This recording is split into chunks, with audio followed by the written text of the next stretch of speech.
hadyu Nabi sallallahu alaihi wasallam fi Ramadan. Petunjuk Nabi di bulan Ramadan. Ibnu Qayyim rahimahullah taala berkata, wa kana min hadyihi sallallahu alaihi wasallam, di antara petunjuk Nabi sallallahu alaihi wasallam di bulan Ramadan adalah al-iktsar min anwa'il ibadati, memperbanyak ibadah. Jibril alaihissalam mengajari Nabi sallallahu alaihi wasallam, kembali menerima setoran Nabi sallallahu alaihi wasallam Al-Quran di bulan Ramadan, 1 bulan khatam. Kemudian wa kana idza laqiyahu Jibril ajwadu bil khair. Nabi jika dijumpai Jibril, maka beliau menjadi orang yang paling dermawan dengan kebaikan, segala kebaikan. Bahkan lebih dermawan daripada angin yang berhembus. Wa kana ajwadun nas, beliau adalah orang yang paling dermawan. Wa ajwadu ma yakunu fi Ramadan, dan paling dermawannya adalah di bulan Ramadan. Kemudian wa yukthiru fi minas shadaqah wal ihsan, memperbanyak di bulan Ramadan berupa sedekah dan ihsan. Wa tilawatil Quran was salat wa dzikir wal i'tikaf. Wa kana yakhussu Ramadan bima la yakhussu ghairahu bihi minasyuhur. Nabi mengkhususkan Ramadan dengan apa yang tidak Nabi khususkan dengannya di bulan-bulan yang lain. Jadi mengkhususkan amal-amal di bulan Ramadan yang tidak dilakukan di bulan lain. Ini amalan Nabi atau petunjuk Nabi di bulan Ramadan. Tambahkan amal-amal yang di luar kebiasaan kita di bulan yang lain. Selain saum dan tarawih tentunya, perbanyak lagi ibadah-ibadah yang lainnya. Tilawatul Quran yang biasanya mungkin bulan sekali khatam, Ramadan bisa ditambah lagi. Terutama ditambah lagi dengan mempelajari Quran, tafsir Al-Quran. Ini juga sangat besar pahalanya, membaca Al-Quran dengan tadabbur, itu pahalanya tanpa batas. Kemudian ma yanbaghi lis-shaim wa ma yajibu alaihi, apa yang mesti dilakukan oleh orang yang puasa. Syekh Ibnu Utsaimin rahimahullah taala pernah ditanya, apa yang mesti dilakukan oleh orang yang berpuasa dan apa kewajibannya? Beliau menjawab, yanbaghi lis-shaim an yuktsira minat ta'at. Hendaknya orang yang berpuasa itu memperbanyak ketaatan-ketaatan dan menjauhi semua keharuman-keharuman. Jadi ketika tidak saum, yang haram semua tinggalkan. Ketika saum lebih jauh lagi dari keharuman. Yang makruh juga ditinggalkan. Kemudian dia sholat 5 waktu di waktu-waktunya bersama jamaah. Kemudian meninggalkan dusta, ghibah, curang, riba dalam muamalah, dan setiap ucapan dan perbuatan yang haram. Jadi meninggalkan semua ucapan dan perbuatan yang haram. Nabi SAW bersabda, man lam yada' qaula zur, siapa yang tidak meninggalkan perkataan dusta, wal amala bihi, dan amalan dusta, wal jahla, dan kebodohan, perbuatan yang dilandasi oleh kebodohan, maka Allah tidak memiliki hajat terhadap perbuatan dia meninggalkan makanan dan minuman, puasa. Jadi puasanya nggak diterima oleh Allah Subhanahu wa taala, orang yang tidak meninggalkan maksiat. Hadis riwayat Al-Bukhari. Maka semestinya seorang yang siam itu selain meninggalkan pembatal, dia harus meninggalkan muharramat semuanya, agar pahala puasanya ada. Kemudian adab siam dan sunnah-sunnahnya. Adab siam dan sunnah-sunnahnya. Di antara adab ada yang wajib, kemudian ada yang sunnah. Di antara adab-adab siam, yang pertama bersemangat untuk suhur, makan sahur, dan mengakhirkannya. mengakhirkannya sampai menjelang subuh. Nabi SAW bersabda, tasaharu fa inna fis suhuri barakah. Bersahurlah karena di dalam perbuatan sahur itu ada berkah. Hadis riwayat Al-Bukhari. Kemudian yang kedua, ta'ajjulul fitr, bersegera berbuka. Apabila sudah jelas-jelas maghrib, sudah jelas-jelas terbenam matahari, maka bersegera berbuka walaupun belum ada yang adzan. Kalau kita lihat sendiri matahari sudah terbenam di laut dan nggak nampak lagi mataharinya, maka itu sudah maghrib. Maka segera berbuka. Sampai Nabi mengatakan dalam hadis riwayat Al-Bukhari, la yazalun nas bi khairin ma'ajjalul fitr. Manusia senantiasa dalam kebaikan selama mereka bersegera berbuka. Banyak kaum muslimin yang tidak segera berbuka, mereka tidak tahu hadis ini. Mudah-mudahan hadis ini bisa mereka dengar, kemudian mereka amalkan. Jadi manusia itu senantiasa dalam kebaikan selama bersegera berbuka. Jadi bersegera buka ini tanda kebaikan. Di antara hikmahnya ini menyelisih orang Yahud. Dulu orang Yahud tidak segera berbuka, nunggu malam. Kemudian yang ketiga, al-bu'du 'anir rafath wal fuhsh. Menjauhi rafath, kekejian, perkataan yang keji, fuhsh juga kekejian, walahwi dan kesia-siaan, perbuatan yang tidak ada manfaatnya, dan qaulazur, perkataan dusta, dan seluruh perkara yang diharamkan. Ini hukumnya wajib. Nabi SAW mengatakan, faida kana yaumu saumi ahadikum, jika tiba hari puasa salah seorang dari kalian, fala yarfuth, maka jangan melakukan rafath, wala yashab, jangan teriak-teriak, wa fa in sabahu ahadun, kalau dia dicela oleh seseorang, au qatalahu, atau mengajaknya bertengkar, berkelahi, falyakul inni mru'un shaimun, katakan aku orang yang saum. Hadis riwayat Al-Bukhari. Kemudian yang keempat, an yuftira ala rutobati, berbuka dengan rutob, kurma-kurma muda. Fa in lam yajid fatamarot, kalau tidak maka kurma tua. Fa in adimahu, kalau dia nggak punya, fa'ala ma'in, maka air. Berbuka dengan air. Jangan gorengan dulu. Air. Gorengan nomor 2. Kemudian yang ke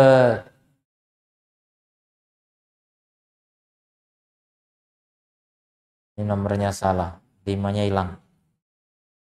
Dianggap kelima. Adamul iktsar minat ta'am, tidak banyak makan.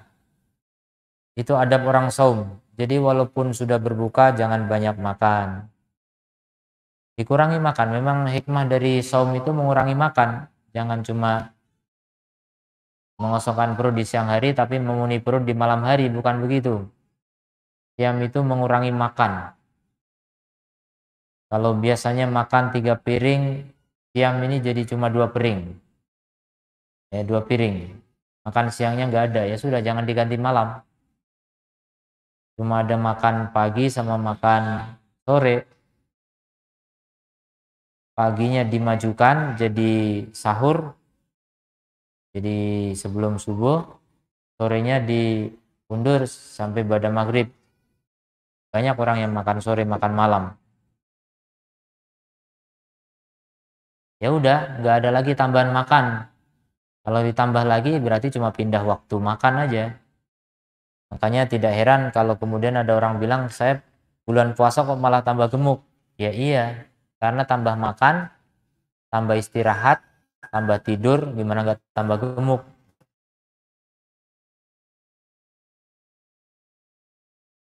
Maka dilihat nanti kalau gara-gara puasa tambah gemuk, salah itu puasanya ya. Tidak memenuhi adab, tidak sesuai adab saum. Sedikit makan. Waliktifa bima yukimul badan, cukup dengan yang menegakkan badan saja, jangan sampai kekenyangan. Kemudian yang ketujuh, kasratus shadaqah wa it'amit ta'am, banyak sedekah dan memberi makan. Terutama makan untuk berbuka dan sahur juga bagus. Memberi makan sahur.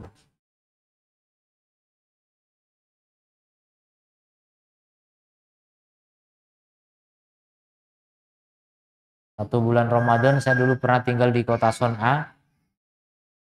Itu nginep di masjid-masjid mana aja kita singgah. Itu nanti waktu sahur ada yang bangunin dikasih makan. Kenal nggak kenal pokoknya kasih makan. Itu sahur, apalagi buka. Buka pasti banyak diperebutkan kita. Kayak juara umum gitu. Ditarik sana tarik sini. Ayo makan di rumah, di rumah, di rumah. Nanti kalau sudah sampai rumah orang kaya gitu biasanya udah rame orang di situ. Orang pengemis-pengemis. Ya enggak apa-apa. Makan. Jadi berlomba mereka yang mengajak orang untuk makan. Nanti kalau selesai Ramadan udah nggak ada lagi. Ya memang sengaja itu Ramadan orang berlomba-lomba untuk bersedekah.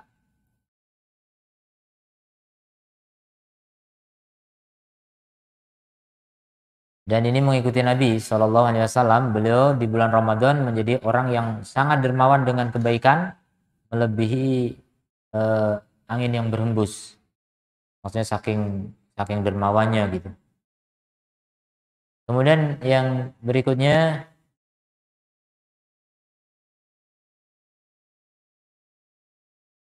tilawatul Quran, membaca Quran wa mudarasatuhu dan mempelajarinya. Jadi mempelajari Al-Quran tidak hanya membaca doang, ya termasuk kebiasaan salaf juga khatam ya, menghatamkan Quran. Ini juga ibadah tersendiri. Kalau bacanya tidak dari awal sampai akhir, bolak-balik atau bagian mana tertentu diulang-ulang, itu tidak menghatamkan namanya. Yaitu dapat pahala membaca. Tapi kalau kita membaca dari awal sampai akhir, itu dapat pahala membaca dan dapat pahala menghatamkan. Jadi ada pahala tersendiri menghatamkan Quran. Namun jangan sampai ambisi untuk menghatamkan membuat kita riya. Kamu udah hatam berapa? Saya baru 3. Oh ya, alhamdulillah. Saya juga baru 4. Jadi nanya-nanya biar dia juga bisa cerita gitu. Dia nggak ditanya padahal. Ini bahaya kalau berlomba tapi untuk dibanggakan. Bukan untuk dibanggakan, sudah untuk kita sendiri. Allah saja yang tahu. Nah, lebih bagus daripada sekedar banyak-banyakan khatam, lebih bagus mentadabburi ya. Membaca Quran dengan maknanya itu jauh lebih bagus. Pahalanya lebih besar. Khatam perlu ya. Minimal 1 kali sebagaimana Nabi Shallallahu Alaihi Wasallam khatamkan di bulan Ramadan 1 kali. 1 kali itu dalam 3 hari selesai lah. 3 hari ya. 3 hari puasa, hari pertama, kedua, ketiga khatam 30 juz. Nah, nanti ada 27 hari berikutnya untuk tadabbur. Silakan baca Quran dengan maknanya, dengan tafsirnya. Bisa 30 juz selesai, alhamdulillah. Berarti 1 hari 1 juz ya.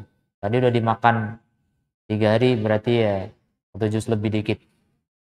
Insya Allah dalam sebulan khatam 30 juz Quran dengan tafsirnya. Ini Masya Allah luar biasa, pahalanya besar. Pahalanya tanpa batas yang begitu. Ya, jadi tilawatul Quran wa mudarasatuhu. Tuh, mudarasah itu mempelajari Quran. Ya, mungkin mempelajari hafalannya, saling setor hafalan boleh. Atau mempelajari tafsirnya itu tadi maknanya. Atau mungkin yang belum lincah bacanya mempelajari cara membacanya. Ngajari yang belum bisa membaca Quran dengan bagus diajari. Ini bulan Quran, tidak masalah.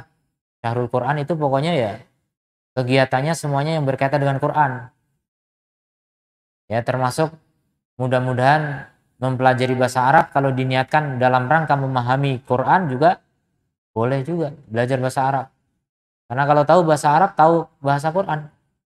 Bahasa Quran adalah bahasa Arab. Jadi kalau diniati begitu, mudah-mudahan termasuk kategori mempelajari Al-Quran.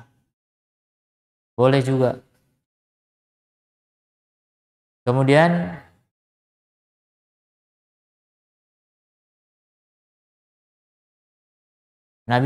Jibril alaihissalam mengajari Nabi SAW Al-Quran di bulan Ramadan setiap tahun.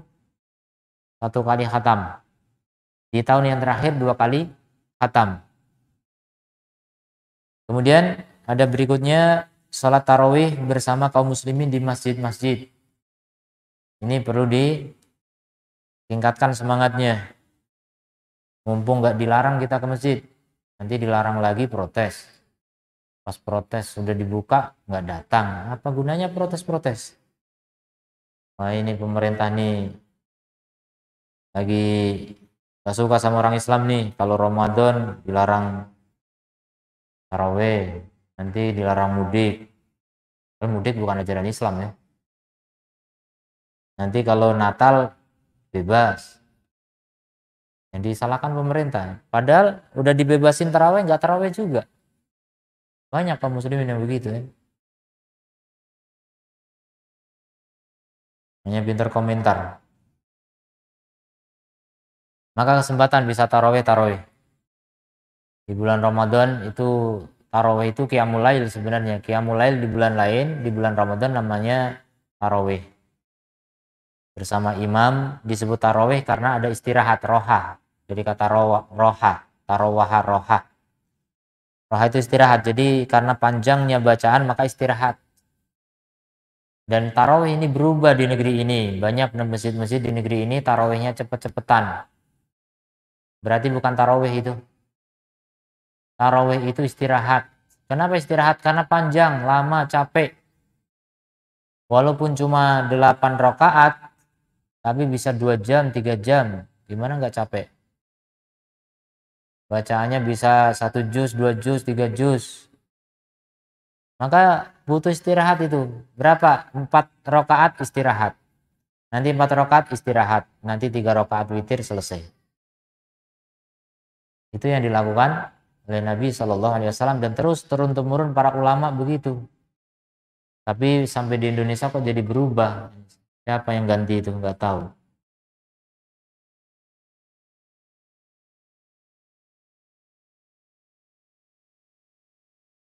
Jadi seakan-akan tarawih ini cuma apa ya? Jadi kebanggaan. Wah, tarawih cuma 8, males amat. Kami 23. Nah, 23 cuma 7 menit. Kami walaupun 8, 11, tapi bisa 2 jam, bisa 1 jam minimal. Jadi ini pun bukan untuk bangga-banggaan. Artinya, cobalah kita kembali untuk berislam secara benar gitu.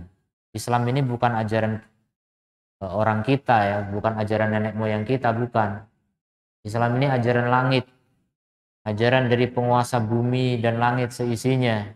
Jangan dirubah-rubah, jangan dimodifikasi, nggak boleh ya. Ibadah itu harus ngikut, nurut, manut, patuh, pasrah kepada ajaran Nabi SAW. Jadi tarawih itu hakikatnya begitu. Disebut tarawih karena ada istirahat.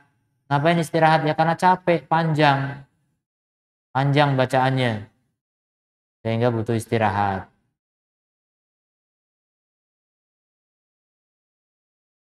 Wa itmamuha kamilatan ma'al imam. Dan menyempurnakan tarawih tersebut bersama imam. Jadi siapa yang sholat tarawih bersama imam sampai witir, hatayan syarif sampai selesai imamnya, kutibalahu sholat lailah. Ditulis baginya sholat semalam suntuk. Sholatnya cuma 1 jam, tapi nilainya 10,5 jam malam suntuk. Ini luar biasa.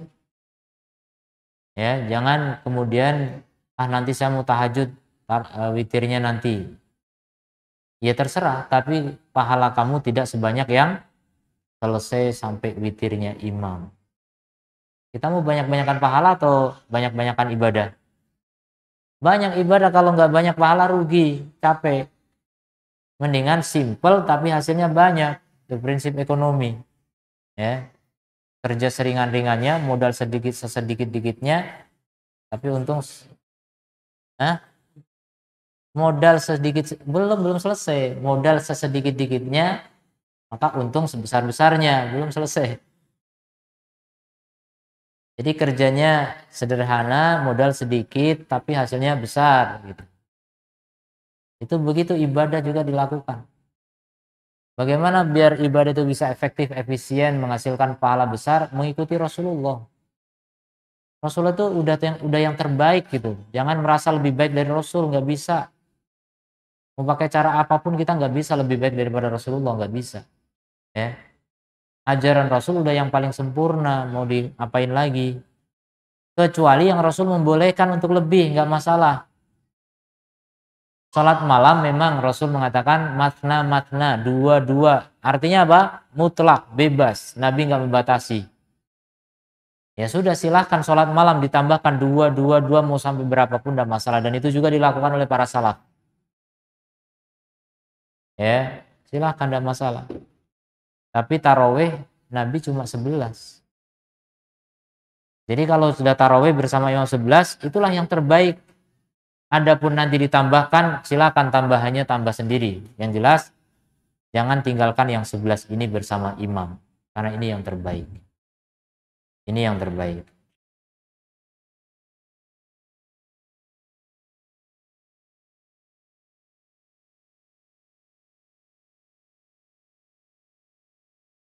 Kemudian ada berikutnya, tambahan ibadah di 10 akhir Ramadan. 10 malam atau ya malam khususnya ya, 10 malam terakhir di bulan Ramadan. Ini ibadahnya harus ditambah dari yang sebelumnya. Contohnya Qatadah dulu mengkhatamkan 3 hari khatam. Ya, kalau di luar Ramadan 7 hari khatam.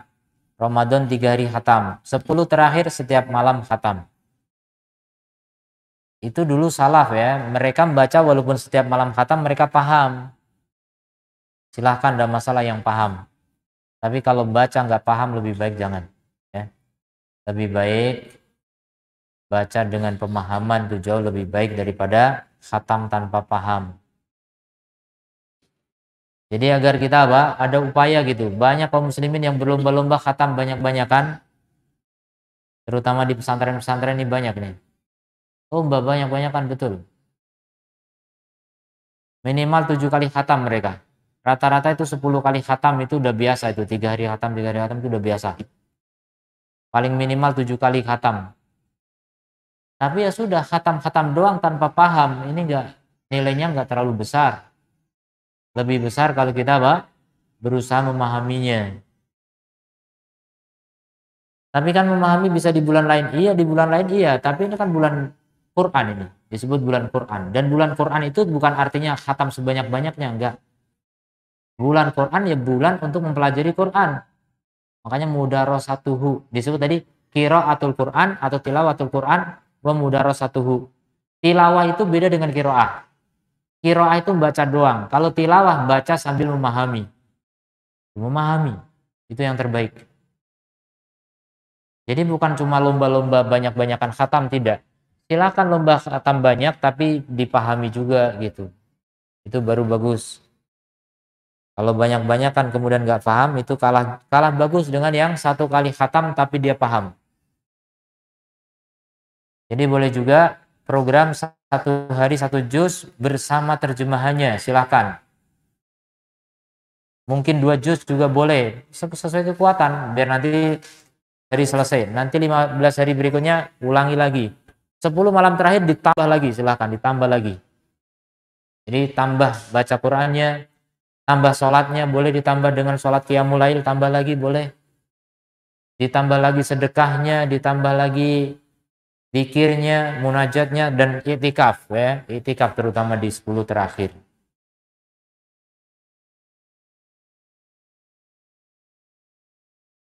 Wa tahari Lailatul Qadar. Jadi dalam rangka apa? Mencari Lailatul Qadar di witir atau di bagian ganjil dari 10 terakhir. Tapi kadang-kadang penentuan ganjil ini juga tidak baku ya, karena kadang-kadang berselisih orang. Ini katanya ini udah Ramadan, yang lain bilang belum Ramadan. Akhirnya ganjilnya nggak sama dong. Ini ganjil menurut pemerintah apa ganjil menurut Muhammadiyah? Bingung. Siapa yang menang nggak tahu. Ya sudah, memang sebenarnya Lailatul Qadar itu tidak mutlak diganjil, bisa juga digenap. Dalam riwayat disebutkan 9 hari tersisa dari Ramadan.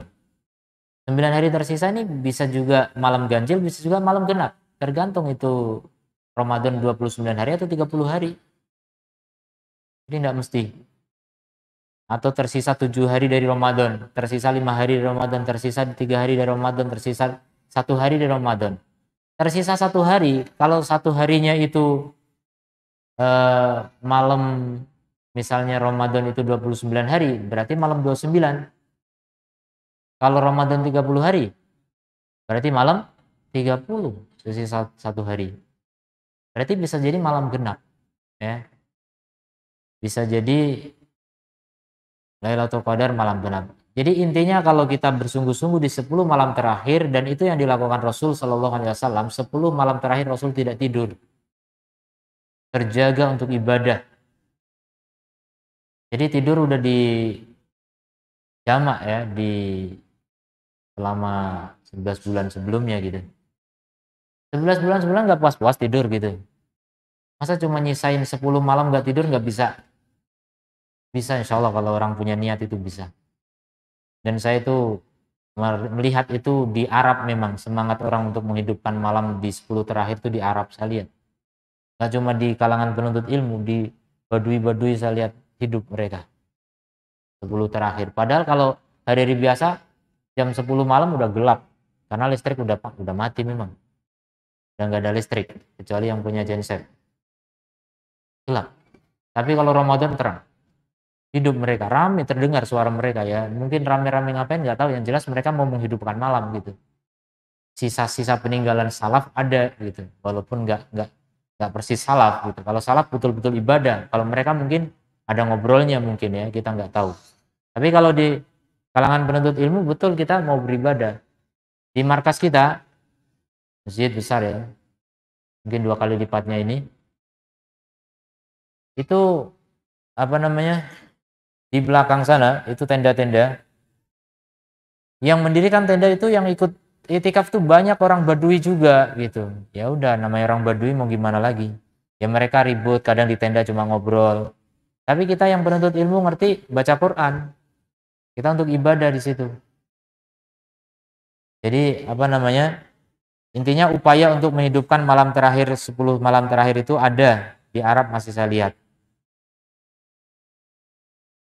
Apalagi di Masjid Nabawi, Masjidil Haram ya. Jangankan 10 malam terakhir, malam-malam biasa aja nggak berhenti orang beribadah. Musim haji apalagi, bulan Ramadan apalagi, jadi rame. Nggak pernah surut itu orang ibadah di Masjidil Haram. Orang tawaf nggak pernah berhenti. Mau mencium Hajar Aswad jangan harap ya. Dan nunggu kapan itu waktu paling sepi, nggak ketemu. Pengen nyium Hajar Aswad belum dapat. Jadi ya penuh sesak, manusia ramai sekali, sudahlah. Itu cuma ibadah sunnah, tidak wajib, ya sudah. Akhirnya nggak terlalu berambisi bisa nyium Hajar Aswad. Kemudian al-i'tikaf di 10 malam terakhir dari Ramadan. 10 hari, nggak cuma malam ya, 10 hari terakhir dari Ramadan. Kemudian perkara berikutnya tentang hukum tidur sepanjang siang Ramadan. Syekh Utsaimin rahimahullah taala pernah ditanya, ma hukmun naum tiwal saati nahari Ramadan? Apa hukumnya tidur sepanjang jam-jam siang hari Ramadan? Wa idza kana yastayqidu li ada'il fard tsumma yanamu famal hukum. Kalau dia bangun untuk melakukan sholat fardu, habis itu tidur lagi. Zuhur sholat, tidur lagi. Asar sholat, tidur lagi. Maghrib buka, ya. Gimana tuh hukumnya? Karena nanti malam begadang, dan orang Arab banyak begitu. Orang Arab rata-rata Ramadan memang melek malamnya, ya. Makanya sepakat di Yaman, saya tahunya di Yaman, ya. Itu kantor, sekolahan semuanya ganti malam kalau Ramadan. Siang nggak ada. Pasar pun sepi siang. Saya pun keluar siang-siang mau nyari angkot. Mana ini angkot kok nggak ada? Ditegur orang, mau kemana? Nunggu angkot. Nggak ada, nanti jam 11. Jam 11 siang baru muncul angkot nanti. Jadi betul-betul tidur itu pagi. Jadi orang kerja pun ganti malam. Jam kantor tuh malam, habis taraweh. Jadi nanti jam 9 mulai orang ramai itu keluar rumah untuk pergi ke kantor. Jadi kita urusan ke kantor pun ya itu malam. Sampai jam 2 nanti baru pulang, kemudian sahur dan sebagainya. Habis sahur, sholat subuh, tidur sampai jam 11. Begitu. Itu enggak di akhir Ramadan, ya, dari awal Ramadan begitu. Itu yang saya temui dulu. Artinya mereka mengganti malam jadi siang, siang jadi malam. Ini tanya kepada saya, bagaimana hukumnya yang begitu nih, tidur terus. Ini udah sholat fardu tidur lagi gitu. Maka saya menjawab, hada soal tadom mana halain. Pertanyaan ini mengandung dua keadaan. Keadaan yang pertama, rajulun yanamu tiwalan nahar, orang yang tidur sepanjang siang, wala yastayqidu, dan dia nggak bangun. Tidak diragukan, ini adalah orang yang melakukan kejahatan terhadap dirinya sendiri, ya, mendolimi diri sendiri. Dia bermaksiat kepada Allah dengan meninggalkan sholat pada waktunya. Maka dia harus bertobat kepada Allah dan berdiri sholat, melakukan sholat pada waktunya sesuai dengan yang Allah perintahkan. Ini keadaan pertama. Keadaan yang kedua, yaitu orang yang bangun untuk sholat fardu pada waktunya bersama jamaah. Maka ini nggak dosa. Akan tetapi fawwata ala nafsihi khairan katsiran. Dia meluputkan pada diri sendiri kebaikan yang banyak. Ya, siang hari Ramadan itu waktunya beribadah juga. Berdoa sepanjang saum itu mustajab. Berzikir apalagi, tilawah Quran juga. Jadi jangan cuma buat tidur doang. Jadi akan terluput banyak kebaikan. Lianahu yang bagi liswaim an yastaghila bis salat, karena semestinya orang yang puasa itu menyibukkan diri dengan banyak salat, salat duha, salat mutlak bahkan, zikir, doa, membaca Quran. Hatta yajma'a fi siyamihi ibadat syatta, sampai terkumpul dalam siamnya ibadah yang banyak sekali. Jadi jangan hanya puasa doang. Memang betul orang puasa kalau dia tidur dinilai puasa, makanya tidurnya orang puasa ibadah, itu betul kata-kata itu. Tapi bukan motivasi untuk tidur. Karena kalau dia melek, dia baca Quran tentu lebih besar pahalanya gitu. Cuma ini minimalis. Minimalnya orang ibadah puasa itu tidur. Walaupun tidur tetap dinilai puasa. Coba kalau sholat. Sholat tidur dinilai sholat enggak? Ya enggak. Tapi kalau puasa walaupun tidur dinilai puasa. Itu indahnya puasa, ya. Makanya puasa itu enggak terasa sebenarnya. Jadi sahur makannya 2 piring. Kenyang, ya. Udah gantinya makan siang gitu, ya. Jamak takdim. Minumnya juga 5 gelas. Habis itu sholat subuh tidur. Bangun-bangun jam 11 mau duhur. Itu sepanjang tidur dinilai puasa memang. Tapi kan dia terluput banyak kebaikan. Mungkin dia harus nyari nafkah, mungkin dia kalau pelajar harus cari ilmu, kalau dia pekerja, yang jelas kebaikan banyak terluput kalau begitu caranya. Walaupun tetap itu dinilai puasa gitu, dinilai puasa. Tapi nilai pahala puasa bertingkat-tingkat ya. Siapa yang bisa puasa sambil ibadah lain, maka ibadahnya banyak. Makanya Syekh Albani rajin puasa beliau. Ditanya oleh Syekh Ali, "Saya kenapa engkau banyak sekali puasa?" Ada 3 alasan. Yang pertama ibadah. Jelas kan? Ibadah. Kita mau ngapain aja kalau sedang puasa, kita sedang ibadah itu. Kita sedang duduk, kita sedang berdiri, kita sedang jalan, ngapain aja kita sedang ibadah, sedang puasa namanya. Tidur pun ibadah. Kemudian yang kedua, puasa tidak menyita waktu. Ibadah puasa itu nggak menghabiskan waktu. Coba antum puasa bisa sambil kerja, bisa sambil belajar, apalagi pelajar itu penting sekali kalau puasa itu. Lebih fresh otak. Nah ini faedah ketiga. Dan puasa itu mencerdaskan akal. Orang rajin puasa cerdas. Kalau rajin makan tumpul otaknya. Rajin makan akan banyak tidur. Malas, tumpul otaknya. Dan itu uji coba, udah mujarab ya, udah teruji.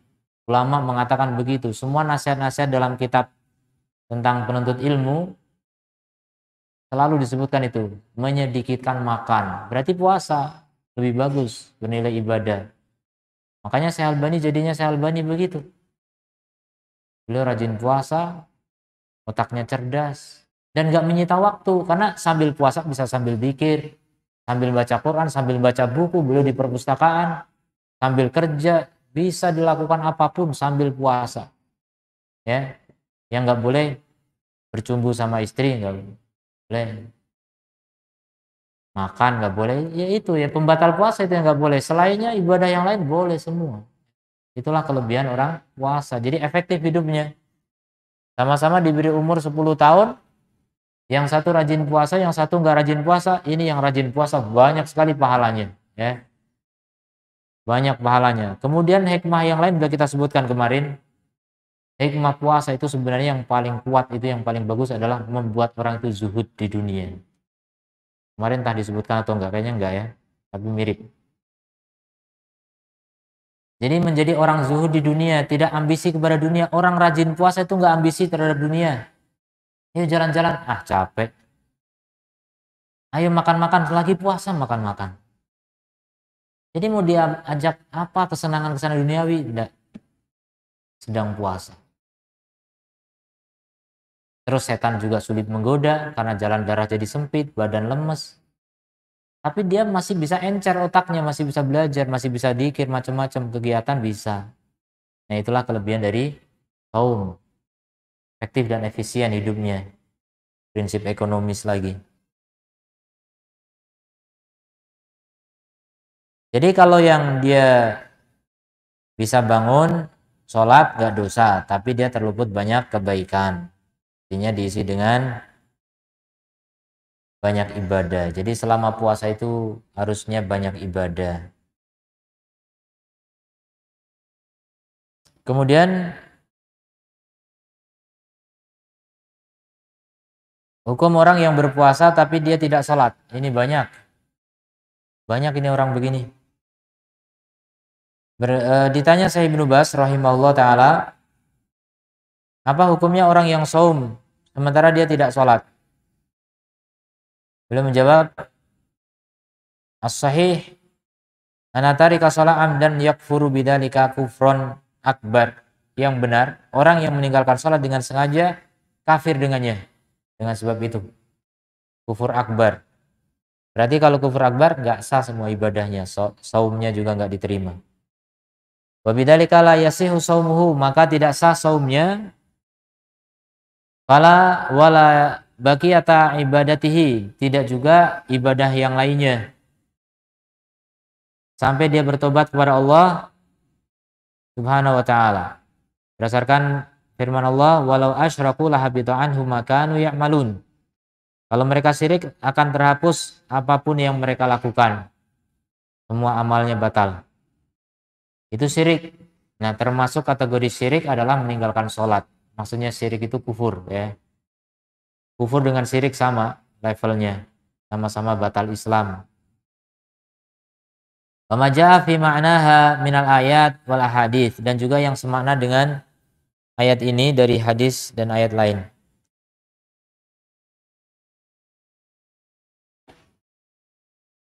Kemudian hukum orang yang tidak berpuasa di bulan Ramadan tanpa udzur. Apa hukumnya? Saya Ibnu Bas ditanya, "Ma hukmu man aftara Ramadan?" Apa hukumnya orang yang tidak puasa di bulan Ramadan biduni udrin, tanpa udzur, dan dia tidak mengingkari kewajibannya? Kalau dia mengingkari, kafir. Dia nggak mengingkari kewajiban puasa. Maka beliau menjawab, "Man aftara fi Ramadan amdan li ghairi udrin syar'i." Siapa yang meninggalkan puasa Ramadan dengan sengaja tanpa udzur syar'i, faqad ata kabirah minal kabair. Berarti dia melakukan dosa besar dari dosa-dosa besar. Dan tidak kafir dengan itu, menurut pendapat yang paling sahih di antara ulama. Jadi khilaf. Maka kewajiban dia adalah bertobat kepada Allah dan mengqadha saumnya.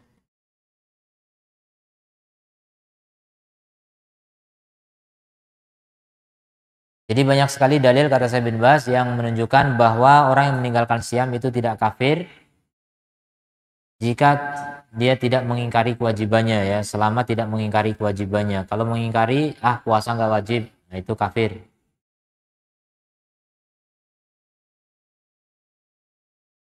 Jadi dia karena meremehkan saja atau malas, maka itu hukumnya melakukan dosa besar.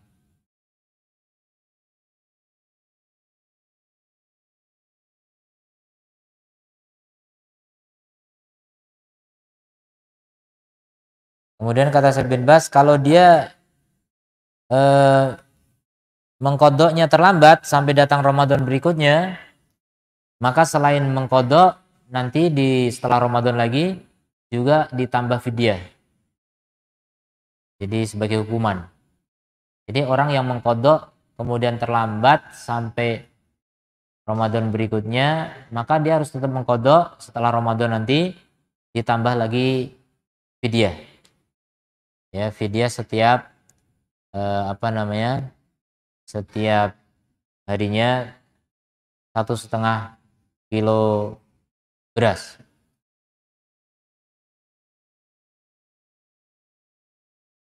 Kemudian tentang hukum orang yang puasa dan sholat hanya di bulan Ramadan. Lajnah Daimah pernah ditanya, apa hukumnya orang yang berpuasa dan sholat di bulan Ramadan saja, dan dia meninggalkan sholat begitu selesai bulan Ramadan. Malah mungkin sholatnya cuma tarawih saja. Ada juga kaum muslimin yang sholat tarawih tapi nggak sholat subuh. Ada. Pikirannya tarawih lebih penting daripada subuh. Ini saking jahilnya ya. Udah zaman modern gini, ilmu tersebar di mana-mana, masih juga nggak tahu gimana. Gimana mau tahu, orang nggak mau tahu kok. Orang nggak mau belajar. Maka Lajnah Daimah menjawab, sholat rukun di antara rukun Islam. Dan dia bahkan rukun yang paling penting setelah 2 kalimat syahadat. Dan dia fardu ain setiap orang. Siapa yang meninggalkannya dengan mengingkari kewajibannya atau meninggalkannya karena malas, dia telah kafir. Jadi meninggalkan sholat karena malas itu kafir. Kalau saum tidak ya. Kalau sholat itu kafir. Adapun yang puasa Ramadan dan sholat di bulan Ramadan saja, maka ini orang yang melakukan penipuan terhadap Allah. Sejelek-jelek kaum adalah yang mengenal Allah, tidak mengenal Allah kecuali di bulan Ramadan. Yang lebih jelek tentu yang nggak kenal lama-lamanya. Maka tidak sah bagi mereka siamnya ketika dia masih meninggalkan sholat pada bulan yang lain. Begitu menurut Lajnah Daimah. Ini mau mengatakan kafir berat ya. Tapi ya memang begitu sebenarnya, kafir orang meninggalkan sholat. Cuma kita nggak gegabah juga, jangan gampang memvonis orang. Ini hukum umum. Kita katakan secara umum boleh, tapi harus kasih tahu, jangan menuduh orang perorangan. Hukum secara umum, orang meninggalkan sholat hukumnya kafir. Berarti si fulan kafir? Enggak. Si fulan mungkin masih jahil, dikasih tahu saja, diajari.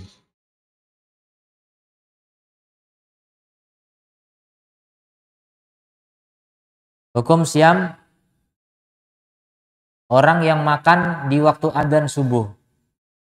Gimana hukumnya? Saya Ibnu Baz rahimahullah ta'ala pernah ditanya, apa hukumnya bagi orang yang siam, bagi orang yang apa hukumnya siam bagi orang yang mendengar adzan subuh dan dia masih melanjutkan makan dan minum. Ini masih banyak ini pelanggaran begini ya. Coba dilihat jawabannya. Kata Syekh bin Baz, al wajib alal mu'min an yumsika anil mufattirat. Wajib atas mukmin untuk menahan diri dari semua batal berupa makan, minum dan lain sebagainya. Idza tabayyana lahu tulu al-fajri, kalau sudah jelas baginya terbitnya fajar. Dan kita nggak tahu terbit fajar kecuali kalau adzan gitu. Kita nggak ngecek sendiri, ya sudah percaya sama orang yang punya jadwal itu. Yang punya jadwal itu menentukan berdasarkan perhitungannya memang sudah fajar. Maka kita kalau udah percaya dengan jam itu, percaya dengan muadzin, ya sudah, itulah patokan kita gitu. Berarti udah jelas itu terbit fajar. Maka kewajibannya apa kata saya? Menahan diri dari semua makan dan minum dan sebagainya. Wa kana shaum faridatu faridun, dan saum adalah fardu, faridotan. Ka Ramadan wa shaumin nudur. Dan itu adalah saum fardu seperti puasa Ramadan, puasa nadar, puasa kafarat. Berdasarkan firman Allah, wa kulu washrabu hatta yatabayyana lakumul khaitul abyadu minal khaitil aswadi minal fajri. Makan minum sampai jelas-jelas fajar gitu. Allah udah bilang membatasi situ. Silakan makan minum sampai jelas-jelas fajar. Kalau udah fajar berhenti gitu. Tsumma atimus siyama ilal lail, kemudian sempurnakan siam sampai malam. Malam itu maksudnya maghrib. Jadi matahari terbenam, hari mulai malam. Terdengar burung hantu, suaranya merdu, kan gitu kan? Antum tahu nggak? Matahari terbenam, hari mulai malam, betul. Jadi malam itu dimulai dari apa? Terbenam matahari, bukan mulai terbit bintang, bukan. Jadi asal matahari udah terbenam itu hari mulai malam. Saat itulah hari mulai malam. Itu sepakat saya, tapi kalau burung hantu suaranya merdu saya nggak sepakat.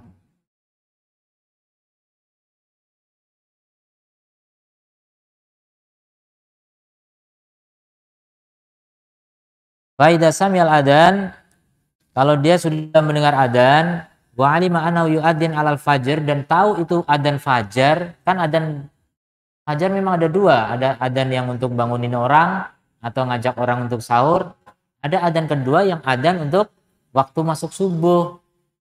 Dan kita tahu ini udah adan kedua tuh, ya udah jangan makan, jangan minum. Apalagi kita udah tahu jam ya. Zaman sekarang orang semuanya punya jam, punya alarm, punya wecker, punya HP, semuanya ada jamnya. Masa masih nggak tahu juga waktu subuh? Ah enggak, ini adzan pertama nih. Coba lihat jam, ya kan? Udah jelas-jelas subuh. Kita tahu, jangan membohongi diri sendiri.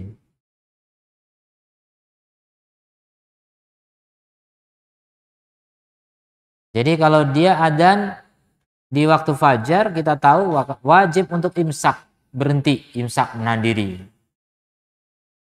Bayangkan al-muadzin yuadzin qabla tulu'il fajar, kalau muadzinnya adanya sebelum subuh, sebelum terbit fajar, maka tidak wajib imsak. ya karena kita tidak dihentikan oleh adzan, kita dihentikan oleh fajar gitu. Wajah lalu akal wasyurb, boleh baginya makan dan minum sampai jelas baginya fajar. Fa'inka la ya'lam halal muadzin, kalau dia nggak tahu keadaan muadzin, apakah dia adzan sebelum fajar atau setelah fajar, kita nggak tahu, maka lebih utama dan lebih hati-hati untuk menahan diri apabila sudah dengar adzan. Apalagi orang buta ya, saya bin Bas buta gitu. Apa ini adzan apa? Pokoknya nggak tahu ya sudah berhenti gitu. Nanya orang tentunya. Ini sudah subuh, berhenti. Wala yadurruhu law syariba au akala syai'an hinal adzan. Dan tidak mengapa dia untuk minum atau makan sedikit saja ketika mendengar adzan, karena dia tidak tahu dengan terbitnya fajar. Itu kalau nggak tahu. Maksudnya nggak tahu ini adzan apa, nggak tahu. Maksudnya adzan sebelum subuh atau adzan subuh. Tapi kalau kita kan tahu di Batam ini nggak ada adzan sebelum subuh. Kalau di Jogja banyak ya, di Batam ini nggak ada. Di tempat-tempat yang banyak Muhammadiyah itu banyak adzan 2 kali subuh. Ya, Jogja pusatnya Muhammadiyah itu. Jam 3 tuh udah adzan, jam setengah 4 udah adzan. Adzan pertama memang.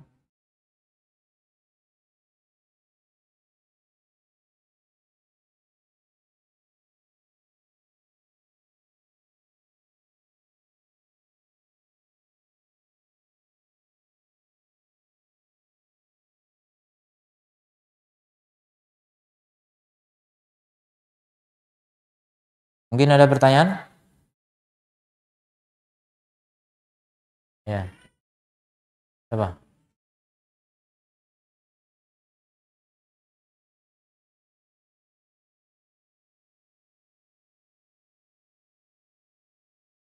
Ya, sekarang kalau udah pasti itu adzan subuh, dikeluarkan.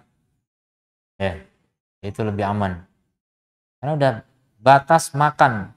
Begitu terbit subuh, berhenti. Berhenti itu artinya yang di sini nggak boleh masuk, berhenti. Kalau masuk berarti masih makan namanya. Keluarkan. Ada pengecualian hadis, kalau orang mendengar adzan sementara di tangannya ada ina, ada bejana, gelas maksudnya minum, maka minumlah. Karena kalau minum ini untuk melancarkan. Kalau minum masih boleh. Makanya kalau sekiranya kita terlambat bangun, sudah menjelang subuh, tahu nih 2 menit lagi subuh, ya udah makan sambil pegang minum. Itu dilakukan anak pondok begitu. Ya kan hadisnya begitu kan? Kalau dengar adzan, maka habiskan yang di tangan itu, habiskan.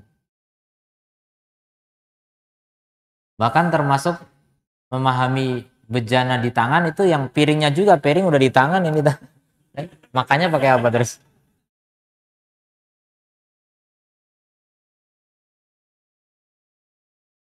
Ya,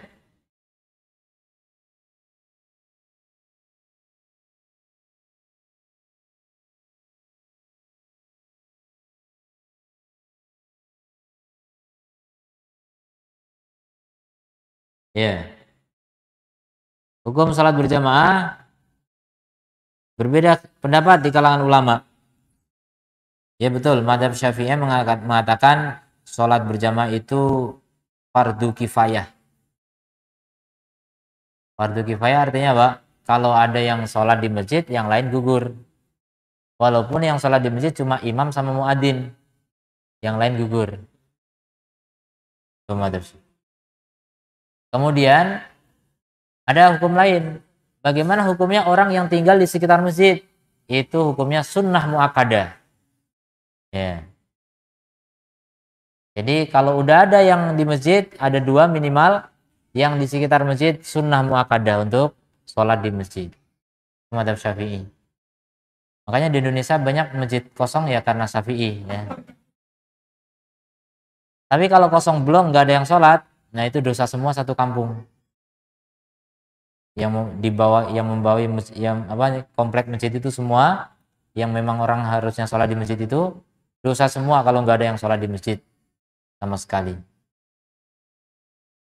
Dosa itu ya. Meninggalkan Kewajiban kalau madhab lain ya. Kalau madhab lain mengatakan, bahkan madhab Syafi'i fardu kifayah, berarti fardu. Meninggalkan kewajiban, dosa semua.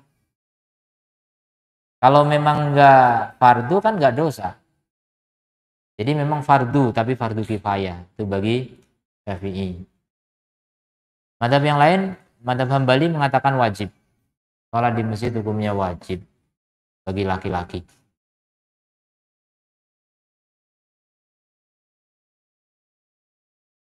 Jadi itu khilaf di kalangan ulama, maka jangan memaksakan pendapat kita kepada orang lain. Cukup kita nasihati, kita diskusi, tapi tidak saling menyesatkan.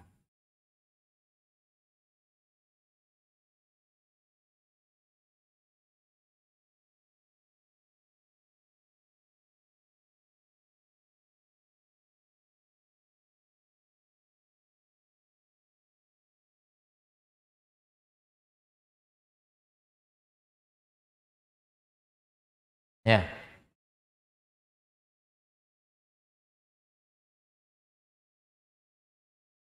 ya.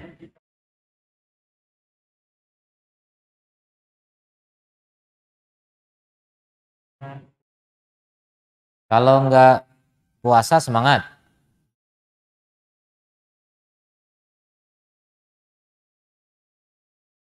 Males sholat gara-gara puasa.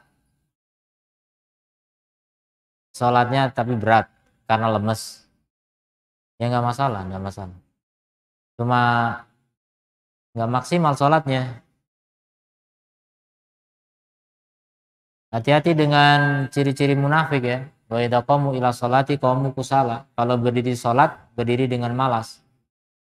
Itu ciri-ciri orang munafik. Tapi kalau lemesnya karena memang lemes saum, namanya orang saum pasti lemes, ya enggak masalah. Ya pasti lemes ya orang namanya saum.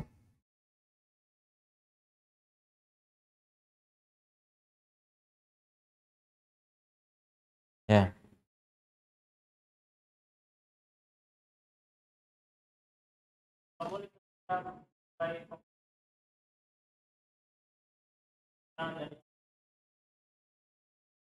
Ya itu yang dilakukan di Arab saya bilang tadi. Ya boleh, enggak masalah.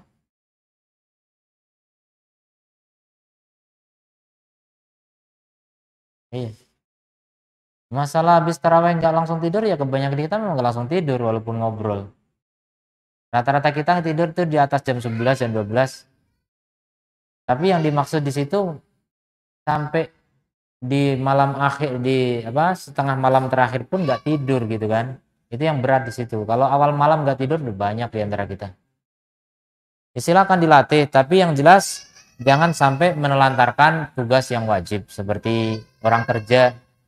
Orang kerja udah dikontrak sama pemerintah atau perusahaan, ya harus kerja ya kerja gitu. Kecuali antum cuti. Kalau sudah dapat surat cuti, ntar dapat cuti berapa sih setahun? Perusahaan itu ngasih cuti berapa? 12 hari ya. Kan bagus itu kalau 12 hari di 10 terakhir Ramadan ya. Sisa 2 buat lebaran. Setelah lebaran. Atau ya terserah. Yang jelas itu bagus kalau cutinya dipakai untuk iktikaf gitu loh. Bagus sekali Masya Allah. Kesempatan itu. Berarti nggak ada alasan ya orang nggak bisa iktikaf, nggak bisa begadang malam. Walaupun ya saya katakan iktikaf tidak wajib. Orang boleh saja ibadah semalam suntuk di rumahnya sendiri, boleh, tidak masalah. Ya pahalanya mana lebih besar, wallahu alam belum tentu juga. Bisa jadi yang di masjid ria, yang di rumah ikhlas. Ya kita nggak tahu ya. Tapi kalau sama-sama ikhlas, yang di masjid lebih utama. Karena ada itikaf. Kalau di rumah nggak disebut itikaf. Bedanya itu aja. Yang penting ibadahnya. Tergantung ya, kalau di masjid ikhlas iya, tapi di masjid ngobrol karena banyak kawan. Di rumah fokus, betul-betul ibadah. Nggak ngobrol, nggak apa. Pokoknya maksimal. Bisa jadi di rumah lebih bagus, bisa jadi ya. Makanya intinya itu ibadah, maksimal ibadah. Mana yang lebih maksimal? Itikaf tidak wajib, tapi keutamaan. Kalau bisa itikaf, maksimalkan itikaf. Jangan sampai itikaf hanya untuk ajang temu kangen ya, ajang temu kawan, ndak. Itikaf bukan waktunya reuni. Apalagi itikaf karena makanan. Oh di sana potong kambing. Bahaya kalau itikaf niatnya itu ya. Itikaf itu bukan masalah makan apa, bahkan itikaf itu ya itikaf. Makanan itu nggak ada pun nggak masalah. Memang kita bukan mau nyari makan. Ini yang masalah kadang-kadang orang yang itikaf yang cuma malam biasanya. Itu siangnya kerja, nanti datang sore bawa makanan banyak-banyak. Semua orang bawa makanan. Ini maksudnya disuruh makan atau gimana? Kita mau ibadah disuruh banyak makan, makanan melimpah ruah, nggak jadi ibadah. Maka menghilangkan hikmah dari itikaf. Itu dosa itu yang bawa makanan. Yang bawa kopi, bawa teh, bawa macam-macam minuman misalnya. Jadi itikaf jadi cuma ajang makan minum dah. Coba kurang, ini kan tadi adabnya kan, kurangi makan, orang puasa itu kurangi makan. Kalau bisa itu malam cuma ibadah saja, ya haus minum, lapar makan, tapi tidak harus banyak gitu, nggak harus banyak. Yang biasa saja. Makanya orang itikaf boleh keluar masjid untuk makan, kalau nggak ada yang ngantar makanan. Itu menunjukkan itikaf zaman dulu memang nggak ada panitia ya. Siapa panitia itikaf di zaman Rasulullah? Nggak ada. Tidak ada. Jadi itikaf itu mau makan, ada yang ngantar dari keluarganya. Kalau nggak ada yang ngantar, ya pulang. Boleh. Keluar untuk makan, boleh. Itu nggak membatalkan itikaf. Jadi memang itikaf nggak harus ada panitia. Ini keberadaan panitia kadang-kadang nggak tahu hikmah dan maksud dari itikaf, malah berlomba, diumumkan, ada registrasi, ada fasilitas, ini itu, macam-macam. Ini kayak piknik. Camping di masjid ya, bukan itikaf namanya ya. Jadi itikaf nggak seperti itu ya. Mana apa? Lailatul Qadar? Ya pasti Lailatul Qadar itu bukan milik perorangan, milik semua semua di alam dunia ini. Jadi kalau itu malam Lailatul Qadar ya udah semua mengalami. Ada yang mengalami tidur, dapat Lailatul Qadar tidurnya dikalikan 1000 bulan. Loh, siapa bilang tidur bukan ibadah? Tidur itu ibadah. Ya tapi kan ibadahnya nggak sebanyak orang begadang. Orang begadang itu baca Quran, masa disamakan dengan tidur? Sama-sama ibadah, tapi ibadahnya tidak sama. Nilainya tidak sama. Tetap itu ada nilainya orang tidur. Kalau tidurnya niatnya ibadah ya. Saya mau tidur daripada ngobrol. Ya bagus tidur daripada ngobrol. Betul itu. Daripada ngobrol kalau tidur ghibah malah, ya mending tidur. Kalau tidur niatnya menghindari ghibah, pahala itu tidur. Kalau tidur niatnya biar nanti kuat untuk sholat, pahala itu tidur. Jadi jangan dikira tidur nggak ada pahalanya ya. Cuma saya katakan kalau Nabi maksimal melek itu cari maksimal gitu. Kalau antum cari minimal ya tidurlah silakan gitu. Silakan ya, milih bebas, nggak wajib. Itikaf nggak wajib, melek nggak wajib, itu semua sunnah keutamaan. Cuma kalau antum bisa menghidupkan itu, termasuk menghidupkan sunnah Nabi di tengah-tengah masyarakat yang sudah nggak kenal sunnah Nabi, ini pahalanya tambah lagi. Jadi banyak pahala ya. Pahala itu macam-macam. Itu mudah-mudahan kita bisa menjadi ahlu sunnah sejati yang betul-betul mengikuti sunnah Nabi, diantaranya menghidupkan iktikaf, menghidupkan Ramadan dengan amal-amal Nabi. Tidak hanya soal poligami ya.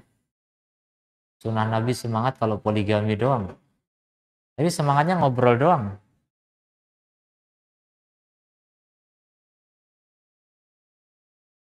Kita tutup. Subhanakallahumma wa bihamdika asyhadu alla ilaha illa anta astaghfiruka wa atubu ilaik. Assalamualaikum warahmatullahi wabarakatuh.